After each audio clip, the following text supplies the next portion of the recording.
Earlier this week, the Shadow Chancellor, Ed Balls, appeared to question the party's ongoing support for HS2, the new high-speed rail line, which will link north and south.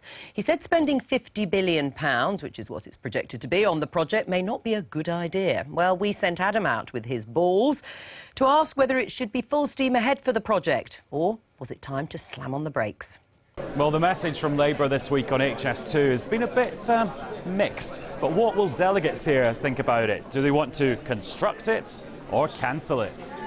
I say construct. The southern end of the West Coast main line is full, and if you're going to build a new line, it might as well be fast. I don't think it's the right thing. I think we need massive investment in railways, but I don't think not this railway. Not this railway. Thank you very much. Thank you.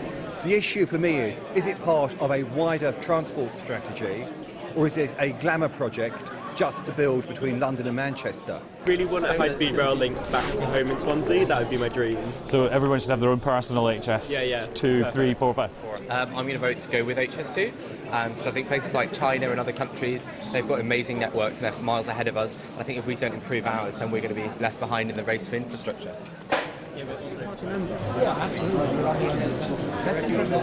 I just think £50 billion would be better spent on schools and hospitals. But it's £50 billion over loads and loads of years, isn't it? Like 20 years? Yes. Well, I'd still rather spend it on that. But then I live in the south, so... Yeah, you've got plenty of railways. Any friends in Manchester? Not at the moment. Probably won't get any after this, will I? It's causing widespread devastation in Camden. We're losing 480 homes, a school, open space. It'll have a massive detrimental impact on Camden Town, which is one of the largest tourist attractions in Europe. Do you think Ed Balls wants to cancel it? It sounds as if he wants to, but I don't think he gets away with it. Well, I think he needs to be reminded this is about capacity, it's about the future, and it's about having some vision. I'll do that.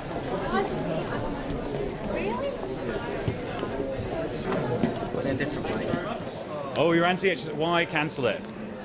Because it isn't going to do anything for the north. They wouldn't build it in the north. They're using the north to say you can have 20 minutes on a bloody train to Birmingham. HS2, construct or cancel?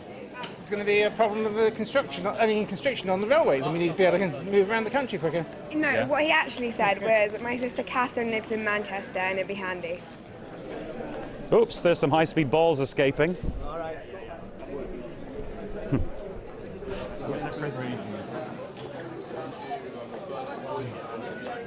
This document is basically the latest polling on HS2, which I know that your balls are extremely scientific, but I think the YouGov poll might be slightly more scientific, showing that 60% of Labour voters are against HS2. So basically we should just film this bit of paper and go home, shall we? Uh-oh. I'm sorry. It was well, that's quite a shocking development, isn't it? I think we'll call it a day there, because it's impossible to work out which ball went in which box. I would say it's about 50-50, slightly maybe in favour of construction, and the thing that's getting cancelled here is the mood box. What a tragic end to the mood box at Labour. Sad, he's upset. He's upset. Adam, don't worry. Who did? We still love you, Adam. Don't you worry about that nasty little box. We'll get you a new one. Do you think people have picked them up for him, or just left them and No, picked them away? Slipped over on them. They'd be very helpful. Pantomime way. Well, enough of the mood box. It'll survive. Deborah Mattinson, do you think it's over for HS2? Well, what surprised me in focus groups recently is that when I've asked people about the economy and asked them where savings might be made, it has started to come up spontaneously. I mean, I haven't set out to ask them what they think about HS2. They've just told me, which I think is really interesting, that they question the value, that they're worried about, you know, the scale of it going up, and they question the value at a time when everybody's being asked to tighten their belts. And one thing that's quite interesting is that I've seen people starting to compare it with the dome. Yes, the white elephant. What does this say about the government, that they're spending all this money? Is it like the dome? We think it's a waste of time. They're not listening.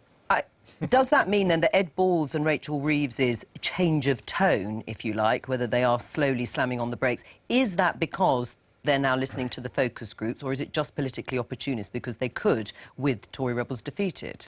Well, I don't know. I mean, I guess what they're doing, because they are, I suppose, looking at all the finances at the moment, to see where cuts can be made. They're looking to see where the best value is, and they're right But to do they look query it. indecisive? Certainly When there's public support. Were they look indecisive? They were so behind this scheme and project in the first place. I mean, Danny Alexander has just been asked about it, and he has said in 30 years' time people will look back on this debate and ask, what was all the fuss about? We need it, it must go ahead.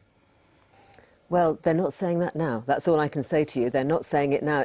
Who knows what people would say in 30 years' time, but right now people are looking at HS2, and whilst they think it might be something that would be nice, they're wondering, can we afford it? They'll have a backlash in the north, of course, won't they? Labour councillors have already come out and said they're very, the focus groups I'm talking to weren't just in the south, okay. It's very interesting that John Prescott there came out again. I'm not sure. I'm not sure that perhaps the value hasn't been sold well enough, and maybe that's the point. Apparently he has been against it, but whether he's been so publicly explicit about it, I'm not sure I have heard. And he would definitely be wearing the northern hat. And I think he's definitely can be categorised as from the north. Do you think he definitely can? could. I do think that. Descriptions Act. I'm not going out on a limb here.